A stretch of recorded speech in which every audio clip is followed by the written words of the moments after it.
හරි පුතේ.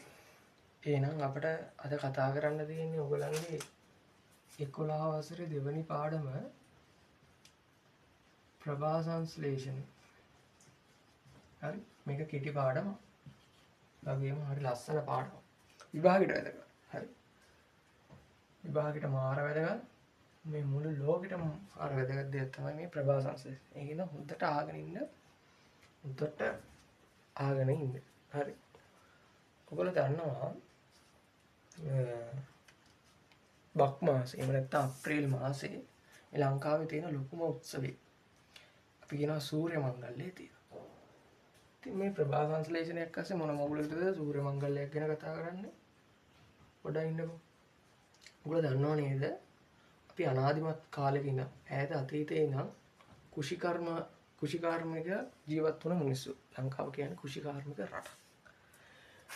එතකොට පුතේ මේ බක් මාසේ තියෙන සූර්ය මංගල්‍යය මේ ගොවි මහත්තුරු සූර්යයාට කරන උපහාරයක් විදිහට තමයි කරන්නේ. මොකද මේ ප්‍රභා සංශ්ලේෂණේ නැත්නම් මේ ආහාර නිෂ්පාදනය සාග තුලින් කරන ආහාර නිෂ්පාදනයේට මේ සූර්යයා නැත්නම් මේ සූර්යාලෝකය පුදුම වැදගත්කමක් තියෙනවා. මේ බක් මාසේ තමයි ගොවි මහත්තුරුන්ට හොඳම ඵලදාව ලැබෙන කාලය. ඒ තමයි සූර්ය මංගල්‍ය තියෙන්නේ. අපි බලමු මොකද වෙන්නේ කියලා. මේ පෘථුවියට එන මුලින් බලමු මේ පෘථුවියට එන සූර්යාලෝකයට මොකද වෙන්නේ කියලා. පෘථුවියට එන දැන් මේ සූර්යාලෝකي මේ කියද හිතන්නකො ඉර මෙන්න ඉර. හරි. මෙන්න ඉර තියෙනවා. මේ සූර්යාලෝකයෙන් මේ සූර්යාගෙන් එන සූර්යාලෝකයෙන් 30ක් විතර පුතේ වලාකුළු මගින් පෘථුවේ පෘෂ්ඨයෙන් මගින් ආපහු හරවලා යනවා. පරාවර්තනය කරනවා. හරි. ඊට පස්සේ 146ක් ඒ වගේ ගන්න. මොකද කරන්නේ? හරි 146ක් විතර ප්‍රමාණය පෘථුවේ පෘෂ්ඨය තාපය උරාගෙන පෘථුවේ පෘෂ්ඨය තාපය රත් කරන්න. උණුසුම් කරන්න. හරි. පෘථුවේ උණුසුම් කරන 146ක් විතර පාවිච්චි කරනවා. මේ ඉලක්කම් අගයන් ඒවා මතක තියාගන්න ඕනේ නැහැ. මම ඔයාගේ දැනුමට මේ පාඩමේ පසුබිම තමයි හදාගෙන ඉන්නේ. ඊළඟට 123ක් විතර ජල චක්‍රය පවත්වා ගන්න. ජලයේ වාෂ්පීභවන ජලයේ වාෂ්ප වෙලා ඊළඟට ජලයේ ඝනීභවනීය වෙලා වර්ෂාව ලැබෙන්න මේ දේවල් කරන්න කොටින්ම කිව්වොත් ජල චක්‍රය පවත්වා ගන්න 123ක් විතර මේ ලැබෙන සූර්යාලෝකයේ ශක්තිය පාවිච්චි කරනවා. එතකොට පුතේ 101ක් විතර ප්‍රමාණය නැත්නම් 101කටත් අඩු ප්‍රමාණයක් වගේ සුළං ප්‍රවාහ පවත්වාගෙන යන්න දායක වෙනවා. පුතේ තවත් 101ක් හෝ 101ක් හරි නැත්නම් 101කටත් වඩා අඩු ප්‍රමාණයක් තමයි මේ ප්‍රභා සංශ්ලේෂණය සඳහා අපි කතා කරන ප්‍රභා සංශ්ලේෂණයට වෙන්නේ. කොච්චර සූර්යාලෝකයේ තිබ්බත් 101කටත් අඩු ප්‍රමාණයක් තමයි මේකට දායක වෙන්නේ. නමුත් ඒ දායක වෙන ප්‍රමාණය මාරම වැදගත්. පුදුම වැදගත්කමක් තියෙනවා. හරි පුතේ. හරි අන්නවල මගේ පුතේ 99.9කටත් වඩා හරි 99.9කටත් වඩා ජීවීන් මේ ප්‍රභා සංශ්ලේෂණයේ මත යැපෙනවා කියලා. ඔයා දන්නවා. ඒ කොහොමද? මම කියන්නම්. දැන් බලන්න උදාහරණයකට ගමු. තියෙනවා තනකොළ ගහ. හරි. මේ තනකොළ ගහ තමාට ආහාරයේ පිණිස තමාගේ ජීවිතය පවත්වා ගැනීම පිණිස ආහාර නිපදවා ගන්නවා. තමා විසින්ම තමා ආහාර නිපදවා ගන්නවා. කොහොමද? සූර්යාලෝකය ලැබෙනවා. හරි. සූර්යාලෝකය ලැබෙනවා. ඒ ලැබෙන සූර්යාලෝකයේ උපයෝගී කරගෙන මේගොල්ලන්ගේ තියෙන පුතේ විශේෂ වර්ණකයක් ක්ලෝරොපීල් කියලා. හරි. හරිතප්‍රද කියන්නේ. ඒ හරිතප්‍රද පාවිච්චි කරලා මේක ASCII ලොකු රසායනික ක්‍රියාවලියක් වෙලා තමයි ප්‍රභා සංශ්ලේෂණයේ ඵල හදාගන්නේ. එහෙම නැත්නම් කියන ග්ලූකෝස් ආහාර. එතකොට තමන්ට ඕන ආහාර ශාක තමන්ම හදා ගන්නවා. තමන්ට ඕනේ සොයන්. හරි. තමාට ඕන ඒවා සොයන් තමන්ට ඕන ඒවා හදා ගන්නවා. තමන්ට ඕන පෝෂණය ලබා ගන්නවා. තමන්ම ඒක කරගන්නවා. අපි ඒ වගේ කට්ටියට කියනවා ස්වයං පෝෂී කියලා. මේ ශාක ස්වයං පෝෂී. තමාට ඕන ආහාර තමන්ම හදා ගන්නවා. දැන් මේ තනකොළ ටික මේ තුන ශාකය ආහාර හදාගත්ත තමුන්ට. අනේ පුතේ උනාට හිතන්නකෝ මේ කැලේක තියෙන තෘණ ගහක් කියලා. මුවෙක් කියනවා මං චිත්‍ර අඳින්න යන්නේ නැහැ චිත්‍ර අඳින්න බෑ මට. මුවා ඇවිල්ලා මේ තනකොළ ටික කනවා. මේ මුවා ඇවිල්ලා මේ තනකොළ ටික කනවා. මුවා ආහාර හදාගන්නේ මේ තනකොළ හදාගත්ත ආහාර ටික මෙයා ඇවිල්ලා ගන්නවා. එතකොට මුවා කියන්නේ මොකෙද්ද? ඈ මුවා කියන්නේ ශාක භක්ෂකේ. මුවා කියන්නේ ශාක භක්ෂකේ. හරි. මුවා කියන්නේ ශාක භක්ෂකේ. හරි.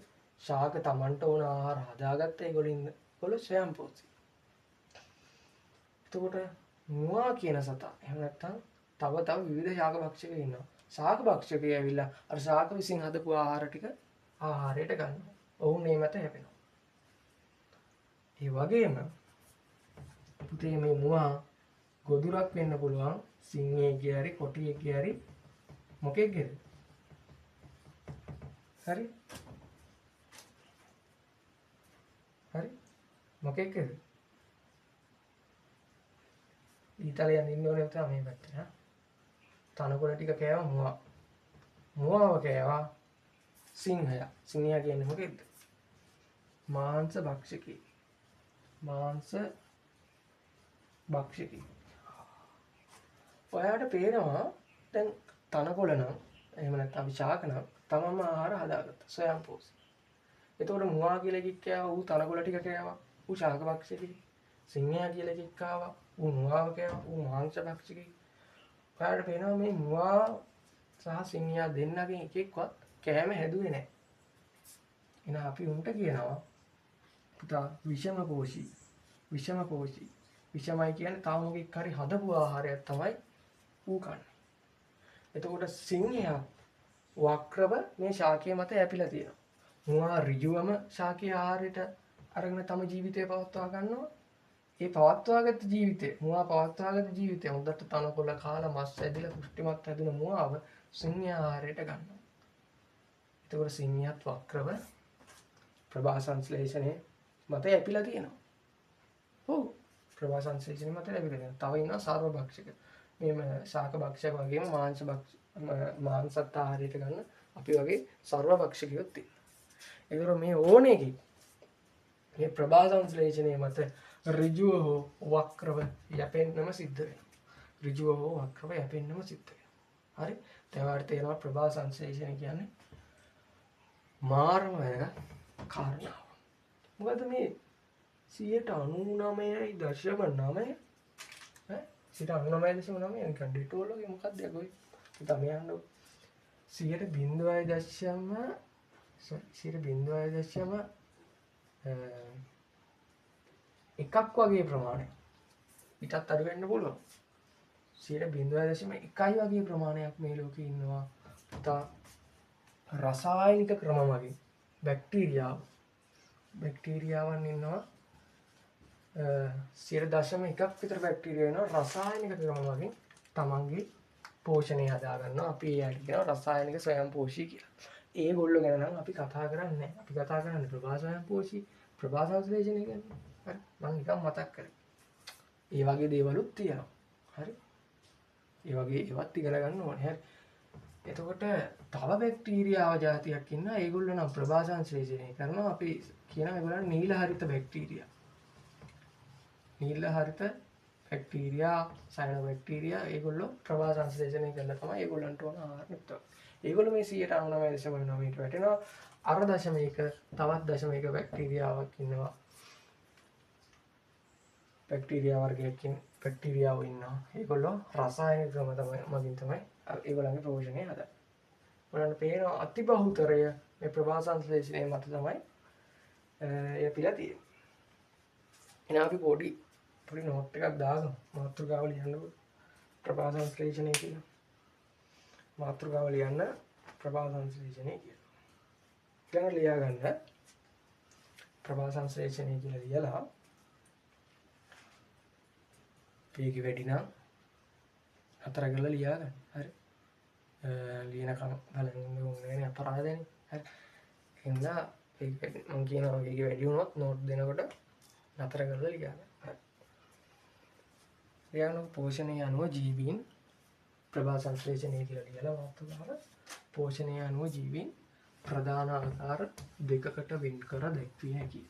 පෝෂණය අනුව ජීවීන් ප්‍රධාන ආකාර දෙකකට වෙන් කර දැක්විය හැකියි. හරි. ඒ තමයි ස්වයංපෝෂීන් අනිත් එක තමයි අපි කතා කරා විෂමපෝෂී. හරි. එහෙනම් ස්වයංපෝෂීන් කියලා එහෙනම් ස්වයංපෝෂීන් යනු ස්වයංපෝෂීන් යනු ස්වයංපෝෂීන් යනු එහෙම ලියා ගන්න ආහාර තමා විසින්ම නිපදවා ගන්නා ජීවීන් ස්වයංපෝෂී ජීවීන් මේ ආහාර තමා විසින්ම නිපදවා ගන්නා ජීවීන් ස්වයංපෝෂී වේ. හරි.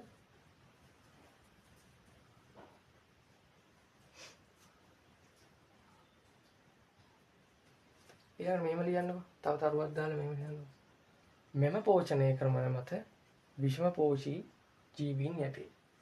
මෙම පෝෂණය මත විෂමපෝෂී ජීවීන් යැපේ. හරි. එතකොට පුතේ අපි ස්වයංපෝෂීන් කිව්වේ තමා විසින්ම ආහාර හදා ගන්න අයටනේ. ශාක ප්‍රභා සංශ්ලේෂණය කරලා තමන්ට ඕන ආහාර හදාගත්තා.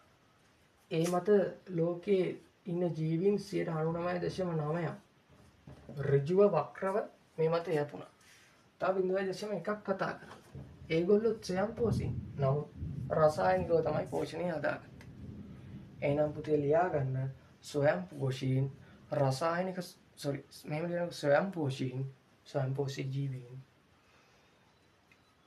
මෙහෙම ලියන්න. ස්වයංපෝෂී ආහාර නිපදවීමේ ක්‍රම ස්වයංපෝෂී ආහාර නිපදවීමේ ක්‍රම ආකාර දෙකයි. ස්වයංපෝෂී ආහාර නිපදවීමේ ක්‍රම ආකාර දෙකයි. එකක් තමයි ප්‍රධානම එක ප්‍රභා ස්වයංපෝෂී. දෙක රසායනික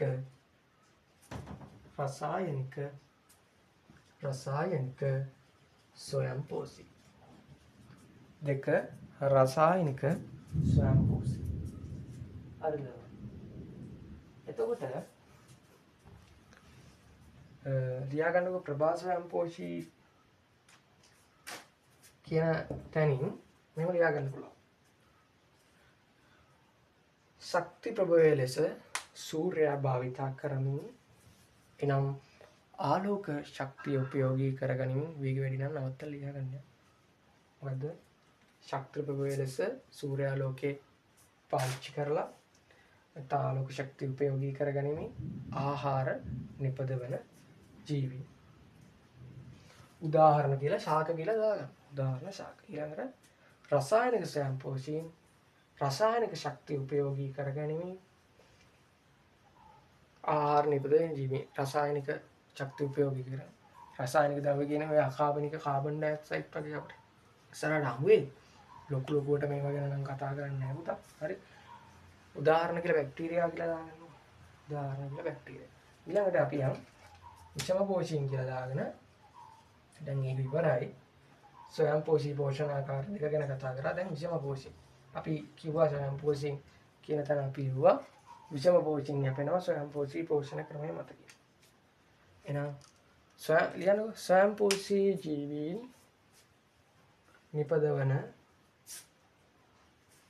ස්වයංපෝෂී ජීවීන් නිපදවන ලද ආහාර හෝ ස්වයංපෝෂී ජීවීන් නිපදවන ලද ආහාර හෝ වෙනත් ජීවී සම්භවයක් ඇති කාබනික ආහාර ප්‍රයෝජනයට ගන්නා ජීවි. උදාහරණ වලට දාගන්නකො සතුන් ප්‍රොටෝසෝවා දිලීර කියලා. මං අර දැන් මොකද්ද මං කිව්වේ ස්වයංපෝෂීන් නිපදවන ලද ආහාර. ඒවා තමයි කෑවේ ශාක භක්ෂකයෝ. හරි. ඒවා තමයි කෑවේ ශාක භක්ෂකයෝ. ඊළඟට ශාක භක්ෂකයන්ගේ තියෙන්නේ කාබනික ඒගොල්ලෝ ජීවි. ඒගොල්ලන්ගේ ගියේ තියෙනවා දැන් අර සැම්පෝසි ජීවීන්ගේ ආහාර කාලා කාබනික ආහාර. ඒවා තමයි කෑවේ මාංශ භක්ෂකයෝ. ඒක තමයි මම මේක අර්ථ දක්වනකොට ලස්සනට කිව්වේ ස්වයංපෝෂයෙන් ඉපදන ආහාර හෝ වෙනත් ජීවි සම්භවයක් ඇති කාබනික ආහාර ප්‍රයෝජන ගන්නා ජීවීන් කිය. හරි. නිර්වචන කියනකොට හරියටම කියන්න ඕනේ. එතකොට දැන් මම මේ කතා කරනකොට සූර්යා ලෝකෙට මහා වටිනාකමක් දුන්නානේ. මේ ක්‍රියාවලිය තුළ සූර්යා ලෝකේ විතරමද ඇත්තටම නෑ. ප්‍රභා සංශ්ලේෂණයට ඔය සාධක කීපයක්ම තියෙනවා. හරි. ප්‍රභා සංශ්ලේෂණයට අවශ්‍ය සාධක බොහොමයක් තියෙනවා. ගොඩක් තියෙනවා. කීපයක් තියෙනවා. අපි එකෙන් ප්‍රධාන 4ක් ගැන කතා කරමු. පළවෙනිදම අපි කතා කරනවා දැන් මෙච්චර වෙලා කතා කරා ආලෝක ශක්තිය. හරි. ආලෝක ශක්තිය ගැන කතා කරා. ඒ වගේම අපිට ඕනේ පුතේ කාබන් ඩයොක්සයිඩ් CO2 ඈ ඕ කාබන් ඩයොක්සයිඩ් ඕනේ. ඊළඟට අපිට ඕනේ ජලය. ඊළඟට අපිට ඕනේ හරිතප්පද. ඒක ගැනත් මම කතා කරානේ හරිතප්පද. එහෙම නැත්නම් ක්ලෝරොෆිල්. ක්ලෝරොෆිල් කිව්වේ හරිතප්පද වලට. කොනංගතයි ගණන් ගන්න එපා. හරි කාබන් ඩයොක්සයිඩ් ජලය හරිතප්පද සූර්යා ලෝකේ. නැත්නම් ආලෝකේ ඕන එක. හරි. සූර්යා ලෝකේ. කාබන් ඩයොක්සයිඩ් ජලය හරිතප්පද සූර්යා ලෝකේ. එතකොට දරුවෝ අපි මේ සාක අස්සේ මේ වෙන ප්‍රභා සංශ්ලේෂණය කියන වැඩේ හරියට නිකන් මේ කර්මාන්ත ශාලාවක වෙන වැඩක් වගේ. මේක මහා ලොකු වැඩක් ඈ. සාක අස්සේ අපි දැන් කතා කරානේ 10 වසරේ මේ දේවල් ගැන. අපි ශාක සෛලයක් ගත්තොත් ඒ ශාක සෛලයේ තියෙනවා සෛල බිත්තිය. ඒ සෛල බිත්තිය අස්සේ තියෙනවා ප්ලාස්ම පටලයක්. ඒක අස්සේ තියෙනවා සෛල ප්ලාස්මය. ඒ සෛල ප්ලාස්මයේ විවිධාකාර වූ ඉන්ද්‍රියකා තියෙනවා. ඒකින් මෙන්න මේ වගේ ඉන්ද්‍රියකාවක් තියෙනවා. අපි ඒකට කියනවා හරිත ලවය කියලා. හරි. දැන් මේ හරිත ලවය මම ලොකු කරලා එන්දොත් එහෙම මෙතන හරිත ලවය ලොකු කරලා එන්දොත් හරි. ඒක අස්සේ තියෙනවා තෛල කොයිඩ කියලා පුතේ පාත්‍ර පරිදින. මේ නම් වලට බය වෙන්න එපා. මේ තෛල කොයිඩ අරන් නිකන් මේ මොන මගුලක්වත් එන්නේ නැහැ. ඒවා ඒ ලෙවල් වලට එන්නේ. නමුත් මම මේ නිකන් කියන්නේ දැනුත්. මේක ASCII ලොකු රසායනික ක්‍රියාවලියක් වෙලා තමයි හරිත ලවස්සේ තියෙන හරිතප්පද අපි ඒවට කියනවා ඔව් ලොකු නම් ඕනේ ඔයගොල්ලන්ට. හරි. හරිතප්පද මේ ක්ලෝරොපිල් ASCII මේ සූර්යාලෝකේ ලැබුණට පස්සේ කර්මාන්ත ශාලාවක වගේ වැඩක් වෙනවා. ඒ තමයි අර ප්‍රභා සංශ්ලේෂණයේ ඵල අපි මේ කතා කරන ග්ලූකෝස් හැදෙනවා. ග්ලූකෝස් හැදෙනවා. ප්‍රභා සංශ්ලේෂණයේ ප්‍රධානම ඵලය තමයි ග්ලූකෝස්. අපි මේ සමීකරණය නම් පට්ට ගහලා ඉන්නේ. මේ සමීකරණය ඒගොල්ලෝ දන්නවා. මුත් ආයෙ බලමු. මොකද්ද ප්‍රභා සංශ්ලේෂණයේ සමීකරණය? පොඩි කාලේ නම් කියන්න. පුතේ මම කිව්වා මේ ප්‍රභා සංශ්ලේෂණය හරියට නිකන් කර්මාන්ත ශාලාවක වෙන කාර්මික වැඩක් වගේ. ඒ කර්මාන්ත ශාලාවක වැඩක් කරනකොට අමුද්‍රව්‍ය ඕනේ වෙනවා. අමුද්‍රව්‍ය ඕනේ වෙනවා. නේ? අමුද්‍රව්‍ය වේ. අමුද්‍රව්‍ය වලින් තමයි ඊට පස්සේ නිමි ද්‍රව්‍ය හදාගන්නේ. අපට ඕන දේ හදාගන්නේ අමුද්‍රව්‍ය වලින්. ඒතර ප්‍රභා සංශ්ලේෂණය කියන ක්‍රියාවලියේදී අමුද්‍රව්‍ය විදිහට පාවිච්චි කරන්නේ අපි මේ කතා කරේ ප්‍රභා සංශ්ලේෂණ ඕන සාධක කියලා. ඒවෙන් කාබන් ඩයොක්සයිඩ් සහ ජලය. ඔව් කාබන් ඩයොක්සයිඩ් සහ ජලය. හරිද? කාබන් ඩයොක්සයිඩ් සහ ජලය තිබ්බ පළියට මේක වෙන්නේ මේකට තියෙන්න ඕනේ තව විශේෂ දෙයක්. ඒ තමයි ආලෝක ශක්තිය. ඒක අපිට ලැබෙන්නේ සූර්යාගෙන්. හරි. ඒ වගේම ආලෝක ශක්තිය තිබිලාට හරියන්නේ නැහැ.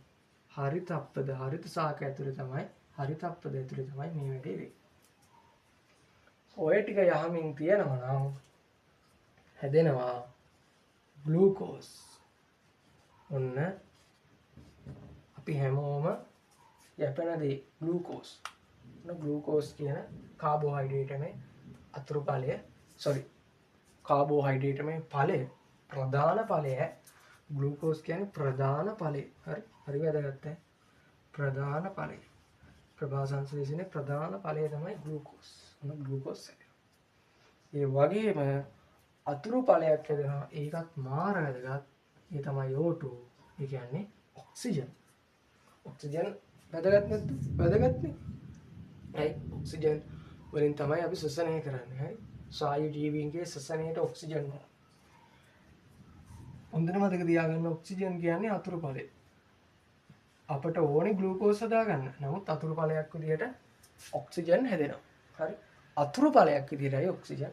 හරි අපි දැන් මේකේ රසායනික සමීකරණ ටික කියන්නේ රසායනික සූත්‍ර වශයෙන් බලමු. දැන් මේක නම් කොහොමද කාබන් ඩයොක්සයිඩ් කියලා දාලා තියෙන්නේ. දැන් ඔයගොල්ලෝ මේක පොතේ ලියා ගන්නකොට මේ වචනේ ලියන්නකො කාබන් ඩයොක්සයිඩ් කියලා. මේ මම ඉදම දින්න තමයි මෙහෙම ලියුවේ.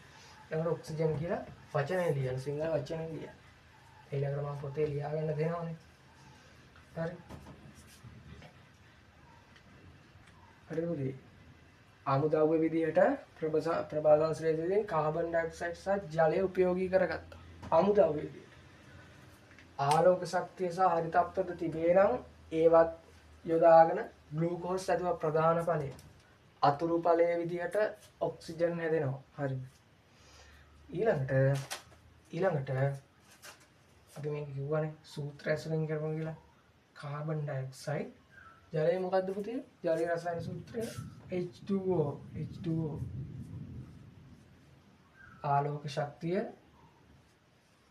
ආලෝක ශක්තිය හරි හරිතප්‍රද ක්ලෝරෝෆිල් හරිතප්‍රද එහෙම නැත්නම් ක්ලෝරෝෆිල් මේ දෙක ඕනේ. ඒවා තිබ්බට වැඩක් නැහැ. මේ දෙක ඕනේ. ඒ දෙක උපයෝගී කරගෙන හැදෙනවා ග්ලූකෝස්. ග්ලූකෝස් වල රසායනික සූත්‍රය C6H12O6. අතුරු ඵලයේ විදිහට ඔක්සිජන් හැදෙනවා. අඩුපාඩු තියෙනවා. රසායනික සමීකරණය සූත්‍රය ලියනකොට මේ දෙපැත්තේ තියෙන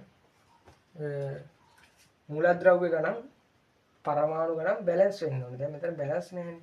මෙතන කාබන් ඩයොක්සයිඩ් 6ක් තියෙනවා. මෙතන තියෙන්නේ 1ක්. එහෙනම් අපි මෙතෙන්ට 6ක් දාගන්න. ඊළඟට මෙහෙ බලන්න. හයිඩ්‍රජන් 12ක් තියෙනවා. අපි මෙතෙන්ට දාගන්නවා 6ක්. අපි මේ දෙපැත්ත බලලා තමයි බැලන්ස් කරන්නේ. මේකට කියනවා සෝදිසි ක්‍රමය කියලා. ඒතර මේක අපි අර රසායනික විද්‍යාව වලට අදාළ පාඩම් වලදී ඉගෙන ගන්නවා. හරි. දැන් බලන්න මෙතන හයිඩ්‍රජන් 12ක් තියෙනවා. මෙතනත් 12ක් තියෙනවා. වැඩි ෂේප්ද ෂේප්. මෙතන පුතා ඔක්සිජන් 12යි 6ක් තිබෙ 12යි. මෙතන 6යි 18ක් තියෙනවා. මෙහෙ තියෙන්නේ නේද? මෙහෙ තියෙන්නේ ඔක්සිජන් 6ක් විතරයි. එහෙනම් මෙතෙන්ට 6ක් දාගත්තොත් 6 2 12යි 18යි. සූත්‍රය සම්පූර්ණයි තුලිතයි. හරි තුලිතයි. මේ සූත්‍රයත් හරි වැදගත්. මේක ලියා ගන්න ඕනේ අපි. එතකොට අපි මෙහෙම ලියමු. දැන් අපි ලියාගමු. ප්‍රභා සංශ්ලේෂණය යනු කියලා දාගන්නකො. ප්‍රභා සංශ්ලේෂණය යනු කියලා දාගන්නකො. යා අහනවා ඔයගොල්ලන්ගේ විභවගත එකේම අහන්න පුළුවන්. ප්‍රභා සංශ්ලේෂණය යනු කියලා. එතකොට ලස්සනට වචන අඩු නැතුව මෙන්න මේ කියන විදිහට ලියා ගන්න. හරි? කටපාඩම් කරන්න ඕනේ හරියට මොනවද? මේක නිකන් කර්මාන්ත ශාලාවක් වගේ වැඩක්. කර්මාන්ත ශාලාවකට අමුද්‍රව්‍ය ඕනේ. ආයි අමුද්‍රව්‍ය තමයි මේවා. එතකොට ආලෝක ශක්තිය පාවිච්චි කරනවා. හරිතප්‍රද තියෙන්න ඕනේ. ඵල විදිහට මේ තියෙන ඵලනේ ප්‍රධාන මන් ලියලා තියෙන්නේ. ප්‍රධාන ඵලය ග්ලූකෝස් හැදෙනවා. වතුර ඵලයක් විදිහට ඔක්සිජන් හැදෙනවා. ඔය ටික දැන් ලියන භාෂාවෙන් ලියන විදිහට ලස්සනට ලියා ගන්න තියෙනවා. මෙහෙම ලියා ගන්නවා. කාබන් ඩයොක්සයිඩ්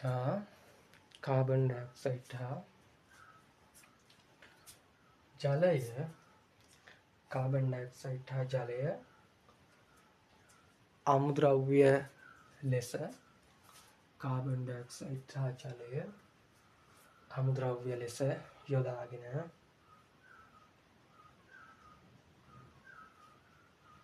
ආලෝක ශක්තිය උපයෝගී කරගෙන ආලෝක ශක්තිය ප්‍රයෝගී කරගෙන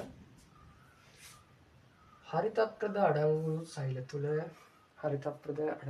සෛල තුළ සිදුවන ආහාර නිෂ්පාදන ක්‍රියාවලිය ප්‍රභා සංශ්ලේෂණය ලෙස හඳුන්වයි. හරිනේ. කාබන් ඩයොක්සයිඩ් ජලය අමුද්‍රව්‍ය ලෙස ගත්තා. ආලෝක ශක්තිය උපයෝගී කරගත්තා. හරිතප්‍රද තියෙන සෛල හස්සේ ග්ලූකෝස් සහ ඔක්සිජන් හැදුවා. ප්‍රධාන ඵලය ග්ලූකෝස්, අතුරු ඵලය ඔක්සිජන්. දැන් ලස්සනට කොටු කරගෙන මේ සමීකරණ දෙකම ලියා ගන්න. හරිද? මේ සමීකරණ දෙකම ලියාගන්න. උදේට මතක තියාගන්න. ඒ ලියනකොට මෙතන කාබන් ඩයොක්සයිඩ් කියලා සිංහල වචනෙන් ලියන්න. ඒ මෙතන තියෙනවනේ රසායනික සූත්‍රය. මේ අර වචන සමීකරණය මෙතන කාබන් ඩයොක්සයිඩ් කියලා ලියන්න. මෙතන ඔක්සිජන් කියලා ලියන්න. හරිද? ඊට පස්සේ මේකත් කොටු කරලා දාගන්න. එතකොට මේ වරහන් අස්සේ ප්‍රධාන ඵලය අතුරු ඵලය කියලා දාගන්න. නොලියන් යනවා මතක වෙයි. උතර මතක තියාගන්න. මේක ප්‍රධාන ඵලය අතුරු ඵලය. දැන් එයි මම මෙහෙම කියන්නේ බහු වර්ණකදී එහෙම නැත්නම් MCQ ප්‍රශ්නකදී අපෙන් අර ඉරිගාන ප්‍රශ්න තියෙනවා. ඒක දාන්න පුළුවන්. ප්‍රභා සංශ්ලේෂණයේ ප්‍රධාන ඵලය වන්නේ කුමක්ද? මුලින්ම තියෙන ඔක්සිජන්, ග්ලූකෝස් තවට මොනවා ටිකක් දාගෙන කියලා තියෙනවා. ඔයගොල්ලෝ දැක්ක ගමන් ඵලයක් වගේ නේදගෙන ඔබ ඔහේ කියවගෙන යනවා. ඒතකොට පැන්න ගමන් ඔක්සිජන් වලට ගන්නවා. නැත්නම් අතුරු ඵලය ආද්දි ග්ලූකෝස් වලට ගන්නවා. වැරදි. ප්‍රධාන ඵලය ග්ලූකෝස්, අතුරු ඵලයක් විදිහට තමයි ඔක්සිජන් හැදෙන්නේ. මේ දෙකම දාගන්න. හරි. ඊළඟට ප්‍රභා සංශ්ලේෂණයට මේක දාගන්නකෝ. වෙලාව මැදට නවත්තලා වීඩියෝ එක පෝස්ට් කරලා දාගන්න. ඊට පස්සේ මේ ටික දාගන්න ප්‍රභා සංශ්ලේෂණයට අවශ්‍ය සාධක ටික. ප්‍රභා සංශ්ලේෂණයට අවශ්‍ය සාධක. 1 කාබන් ඩයොක්සයිඩ්, 2 ජලය ලැක්කම් දාලා පහළට දාගන්න. එහෙම දාගන්න. 3 හරිතප්‍රද එහෙම නැත්නම් ක්ලෝරොෆිල්. හරිතප්‍රද ඇලයිරා ක්ලෝරොෆිල්. මේ දෙකම එකයි. හරිතප්‍රද කිව්වේ සිංහලෙන්, ක්ලෝරොෆිල් කිව්වේ ඉංග්‍රීසියෙන්. ඒකට අපි කිව්වේ ආලෝක ශක්තිය නැත්නම් සූර්ය ශක්තිය. ආලෝක ශක්තිය නැත්නම් සූර්ය ශක්තිය. හරි. උතේ මේ බලන්නකො. අපි දැන් මේ ගැන ටිකක් කතා කරමු. මම මේ කතා කරන ඔක්කොම ලියවන්න යන්නේ නැහැ. හරි. ඒක න හොඳට අහගෙන ඉන්න. මේ කතා කරන එකක්වත් විභාගෙට ඉන්න පුළුවන්. කතා කරන හැමදේම ලියවන්න ගියොත් ආර වෙලාවක් යන්නේ. හොඳට අහන්න. හරි. අපි දැන් කාබන් ඩයොක්සයිඩ් ගැන කතා කරමු. එතකොට පුතේ මේ ශාක පත්‍රවල යටිපැත්තේ හරි ලස්සන විවයක් තියෙනවා. ආලෝකාන්වික්ෂිතයෙන් පේනවා. පූටිකා කියලා. හරි. පූටිකා කියලා විවයක් තියෙනවා. හරි. වැඩි දිරි දන්නවා මේ පූටිකාවක් කියන්නේ මේ පූටිකාව නිකන් අර බෝංචි බීජ හැටි. බෝංචි බීජ හැඩයක් තියෙනවා. හරි. මේ පූටිකා ඔයගොල්ලෝ හිතාගෙන ඉඳලා පත්ත තියෙනවා, පත්‍රවල හිල් තියෙනවා, හිල් ලස්සෙන් වාතය යනවා කියලා නෑනේ. මාර ලස්සන ක්‍රියාවලියක් තියෙනවා. ඒකට අර පත්‍රවල වායු හුවමාරු වෙන සුවිශේෂී ව්‍යුහය තමයි පූටිකා. මේ පූටිකා දවල් කාලේ විවෘත වෙලා තියෙනවා. ඒ විවෘත වෙලා තියෙන පූටිකා තුලින් කාබන් ඩයොක්සයිඩ් යනවා. විවෘත වෙලා තියෙන පූටිකා තුලින් කාබන් ඩයොක්සයිඩ් යනවා. හරිද? ඒ විවෘත වෙලා තියෙන පූටිකා තුලින් කාබන් ඩයොක්සයිඩ් යනවා. හරි. විවෘත වෙලා තියෙන පූටිකා තුලින් කාබන් ඩයොක්සයිඩ් යනවා. රාත්‍රී කාලයේදී සූර්යාලෝකයක් නැහැ නේද? සූර්ය ප්‍රභා සංශ්ලේෂණය මොහොමත් වෙන්නේ රාත්‍රී කාලයේදී පූටිකා වැහිලා තියෙන්නේ. හරි. පූටිකා වැහිලා තියෙන්නේ. ඒතකොට මේ පූටිකා තුලින් තමයි කාබන් ඩයොක්සයිඩ් එන්නේ. කාබන් ඩයොක්සයිඩ් තමයි අමුද්‍රව්‍ය වුනේ. අපි මේ කතා කරන වැඩේට. ඊළඟට දරුවෝ ජලය. ජලය කියන්නේ H2O නේ. ඊළඟට පුතේ ශාක තියෙනවා, භෞමික ශාක. මේ පොළොවේ තියෙන ශාක තියෙනවා, ජලජ ශාක තියෙනවා. භෞමික ශාකය මේ පොළොවේ තියෙන ශාක, වායුගෝලයේ තියෙන කාබන් ඩයොක්සයිඩ් තමයි මේ පූටිකා තුලින් ගත්තේ. වාතයේ දී වෙලා තියෙන කාබන් ඩයොක්සයිඩ්. ඊළඟට ජලජ සාක ජලයේදී වෙලා තියෙනවා කාබන් ඩයොක්සයිඩ්. ඒ ඔක්සිජන් වලට වඩා හොඳට කාබන් ඩයොක්සයිඩ් ජලයේදී වෙනවා. ඒකනේ බීම වලට අපි අධික පීඩනයක් ප්‍රෙෂර් කරන්නේ පොම්ප කරලා කාබන් ඩයොක්සයිඩ් තමයි බීම වලට දාලා තියෙන්නේ. අපි බොන බීම තියෙන්නේ සිසිල් බීම. ඒ ගාලා තියෙන බෝතල් වල කාබනීකృత සිසිල් බීම කියලා. ඒතකොට කාබන් ඩයොක්සයිඩ් අධික පීඩනයක් යටතේ කාබනීකృత කරලා තමයි තියෙන්නේ. හරි. ඒතකොට කාබන් ඩයොක්සයිඩ් ජලය හොඳට දීලා තියෙනවා. ඒතකොට ජලයේදී ඒ කාබන් ඩයොක්සයිඩ් තමයි ජලජ සාග ගන්න. හරි. එකත් මතක් කරන්න ඕනේ. එතකොට ජලය හරි මේ ජලය මොකද වෙන්නේ? මේ ජලය තමයි පුතේ මෙතන මේ ග්ලූකෝස් කියන මොකද කාබනික ආහාරයන්නේ. කාබනික ආහාරය. එතකොට ඒකේ මොකද සූත්‍රය? C6H12O6. ඒකෙන් තමයි පුතේ මෙන්න මේ කාබන් ඩයොක්සයිඩ් වලින් CO2 සහ ජලයෙන් අර H2O බන්ධනෙ මෙහෙමනේ තියෙන ජල අණු. ඒවල ලොකුවට ඕනේ. මේ බන්ධන කැඩිලා හරි මේ බන්ධන කැඩිලා හරි බන්ධන කැඩිලා මේ හයිඩ්‍රජන් ටික යනවා ග්ලූකෝස් ටිකට. හරි කාබන් ඩයොක්සයිඩ් ජලය කැඩුනා ආලෝක ශක්තිය හැමුවේ කැඩිලා මෙන්න අර කාබනික කාබෝහයිඩ්‍රේට් මේ ප්‍රධාන ඵලය වෙන ග්ලූකෝස් ඒ කැඩිලා ඉතුරු වෙන ඔක්සිජන් තමයි මේ අතුරු ඵලය විදියට පිටවෙන්නේ. ලස්සනට තේරුණා නේද? තේරුණා නැත්නම් ආපහු ටික පස්සට දාලා හරි අහලා බලන්න මරුවට තේරෙන්න ඕනේ මේ මොකද්ද උනේ? ජල අණුවේ තියෙන හයිඩ්‍රජන් ඔක්සිජන් කැඩුනා, කාබන් ඩයොක්සයිඩ් එක්ක එකතු වුණා, කාබෝහයිඩ්‍රේට් මේ ප්‍රධාන ඵලයේ ග්ලූකෝස් හැදුණා. ඉතිරි වෙච්චි ඔක්සිජන් අණුක ඔක්සිජන් O2 විදියට අතුරු ඵලයේ විදියට පිට. ඔක තමයි ජලයේ කාර්යභාරය. හරි ඕගොල්ලෝ යන්න ඕනේ යවන්න ඕනේ හොඳට අහන්න. හරි යන්න කිව්වොත් එපා ඉතිස්සේ ඒ ගැන කතා කරා. දැන් කාබන් ඩයොක්සයිඩ් ගැන කතා කරා. ජලය ගැන කතා කරා. ඊළඟට ආලෝක ශක්තිය. මොකද්ද ආලෝක ශක්තියෙන් කරේ? මේ ජලය ප්‍රභා විච්ඡේදනයට ලක් වුණා. ජලය ප්‍රභා විච්ඡේදනයට ලක් වුණා. මේ ආලෝක ශක්තියෙන් තමයි ජලය කැඩුනේ. කැඩිලා ඊළඟ බන්ධනේ හදාගත්තේ. ග්ලූකෝස් හදාගත්තා. හරි. ඒක තමයි මේ සූර්ය ශක්තිය ඕනේ. හරි. එතකොට මේ වැඩේ වෙන්නේ මේ කර්මාන්ත ශාලාව තියෙන්නේ කොහෙද? හරිතලවේ හරිතප්‍රද කියන රසායනිකය අපට ඕන වෙනවා. ඒ මේ ඇස්සේ විවිධ එන්සයිම වර්ග අරාමය ඕන වෙනවා. ඒව ගැන අපිට කතා කරන්න නැහැ. හරි. එතකොට පුතේ අදට දැන් අපි දාගත්තනේ ප්‍රභාසන ශේෂයට අවශ්‍ය සාධක කියලා. ඊට පස්සේ තව පරීක්ෂණ ටිකක් කියම කතා කරන්න තියෙනවා. එතකොට අපි ඒ දේවල් ටික ඊළඟ වීඩියෝ එකේදී කතා කරමු. ඒ වගේම ඔයගොල්ලන්ට මොකක් හරි මේ අමාරු දෙයක් තියෙනවා නම් අමාරු පාඩමක් තියෙනවා නම් කමෙන්ට් එකක් විදිහට දාන්න. මට මවුලේ කියන පාඩම අමාරුයි. ඊළඟට අද ඉගෙනුව ටික කොහොමද තේරුණාද නැද්ද? ලයික් කරන්න, ඊළඟට සබ්ස්ක්‍රයිබ් කරන්න, යාළුවන් අතර ෂෙයා කරන්න. අමතක කරන්න එපා. ඉදිරියට තව වීඩියෝ ගොඩක් ඔයගලන්ට හම්බ වෙනවා.